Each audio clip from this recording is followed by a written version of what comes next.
There is a question in history, a question that has never had a clear answer. Can people truly be ruled by fear? Does fear make you powerful, or does it destroy you? Now imagine this. One ruler impales thousands of people without hesitation, without remorse. Another rules an entire empire through suspicion, paranoia, and state-sponsored terror. One terrified his enemies. The other terrified his own people. One displayed cruelty openly. The other turned cruelty into a system. Now ask yourself, is fear more effective when everyone can see it? Or is it more dangerous when anyone could be the next victim? What is more brutal, killing people or forcing them to live in constant fear? These two names are not just names in history books. One became a legend. The other reshaped an empire. Vlad the Impaler, Ivan the Terrible. And now the real question, whose fear was more deadly? Whose legacy is darker? And if these two men ever stood face to face, who would fear first? This is not just history. This is the anatomy of fear. And now we begin. Vlad the Impaler. Fear written in blood.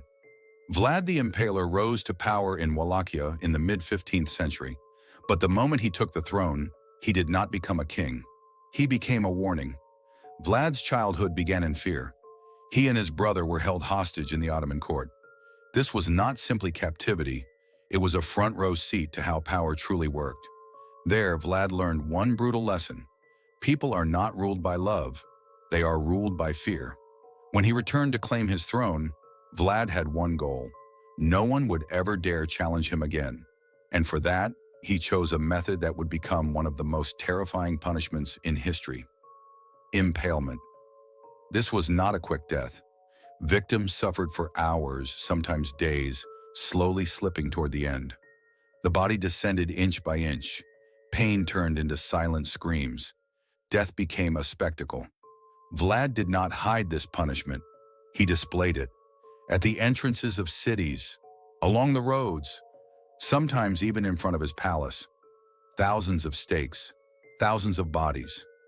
This was not just punishment, it was a message. Break the law, and this is your fate. Betray me, and even your name will disappear. Man, woman, child. To Vlad, it made no difference. Fear had to affect everyone equally. But this raises a question.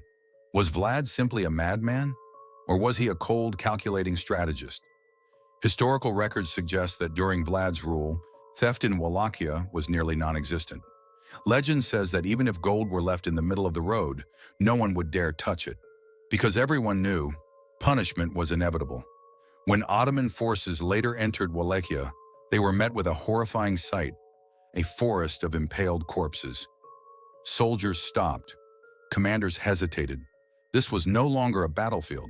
This was psychological warfare. Vlad did not fight with the sword. He fought with fear. And the most frightening part? He believed in what he was doing. Vlad did not see himself as cruel. He saw himself as the enforcer of justice. In his world, mercy was weakness, and weakness meant death for the state. Vlad's reign did not last long, but the fear he created survived for centuries. He died, but his name remained. History remembers him as the ruler who wrote with blood, the man who turned fear into a weapon. Ivan the Terrible, the birth of state terror. Ivan the Terrible did not enter history with the title terrible. He created it. Ivan was the first Tsar of Russia, but before he wore a crown, he was simply a frightened child. He lost his father at a young age. His mother was most likely poisoned. And inside the royal court, the boyars, the nobles, humiliated him, ignored him, and sometimes even beat him. Ivan had tasted powerlessness, and he learned one lesson: if you are weak, you will be destroyed. When Ivan became Tsar, he did not seek only revenge. He changed the system itself. His most terrifying creation was an army, but not a normal one, the Oprichnina. This was Ivan's personal machine of terror: black-clad horsemen, dogs' heads and brooms hanging from their saddles. The message was clear: we sniff out treason. We are here to cleanse.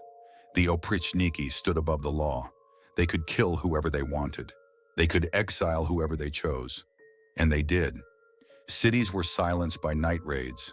Noble families were wiped out. Children were murdered in front of their parents. The most horrifying case was Novgorod. Ivan accused the city of treason, without evidence, without trials. Within days, thousands were tortured and killed. Bodies were thrown into rivers. The city was broken. This was no longer cruelty. This was state policy. Ivan did not use fear as a personal punishment. He used it as a method of governance. No one was safe. A trusted friend today, an enemy tomorrow, not even his own family.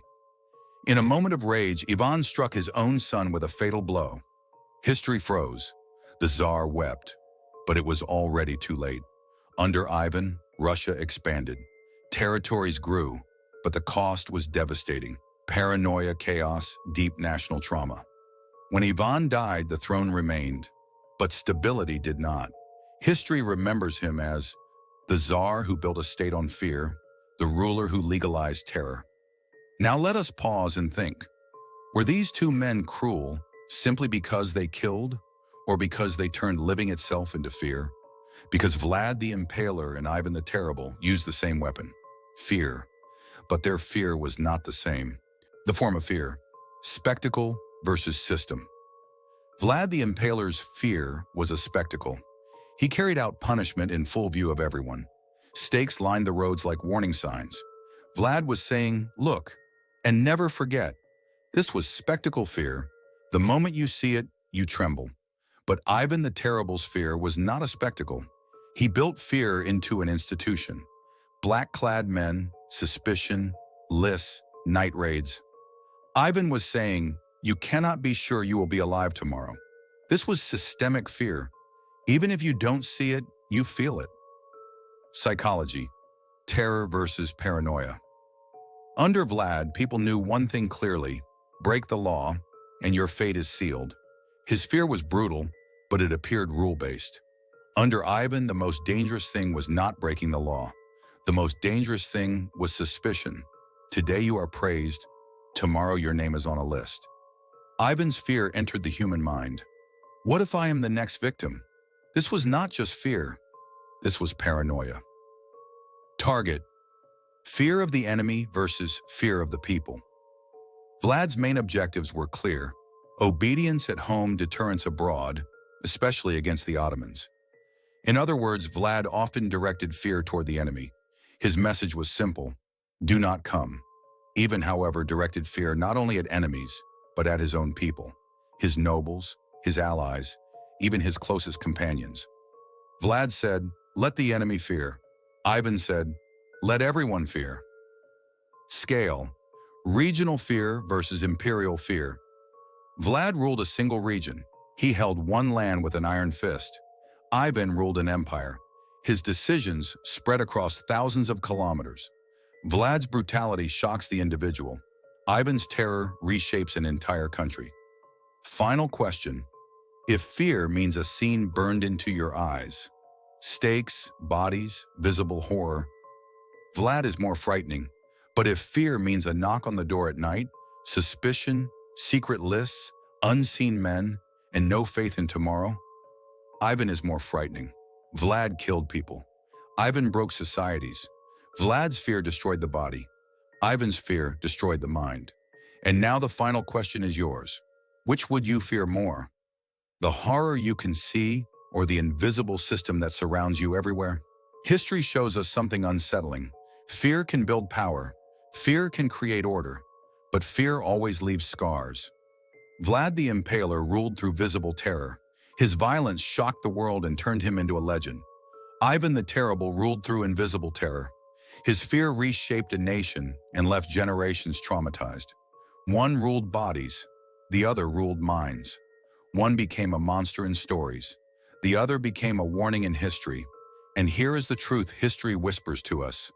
Power built on fear never truly survives. It does not earn loyalty, only silence. It does not create strength, only obedience. Because when fear disappears, nothing remains underneath. And maybe that is the greatest lesson of all. Not who was more cruel, but how fear once unleashed always outlives the ruler who created it. Subscribe to explore the darker side of power, the minds behind history's most feared rulers, and the truths hidden between the lines of the past. History is not finished speaking. Subscribe and listen.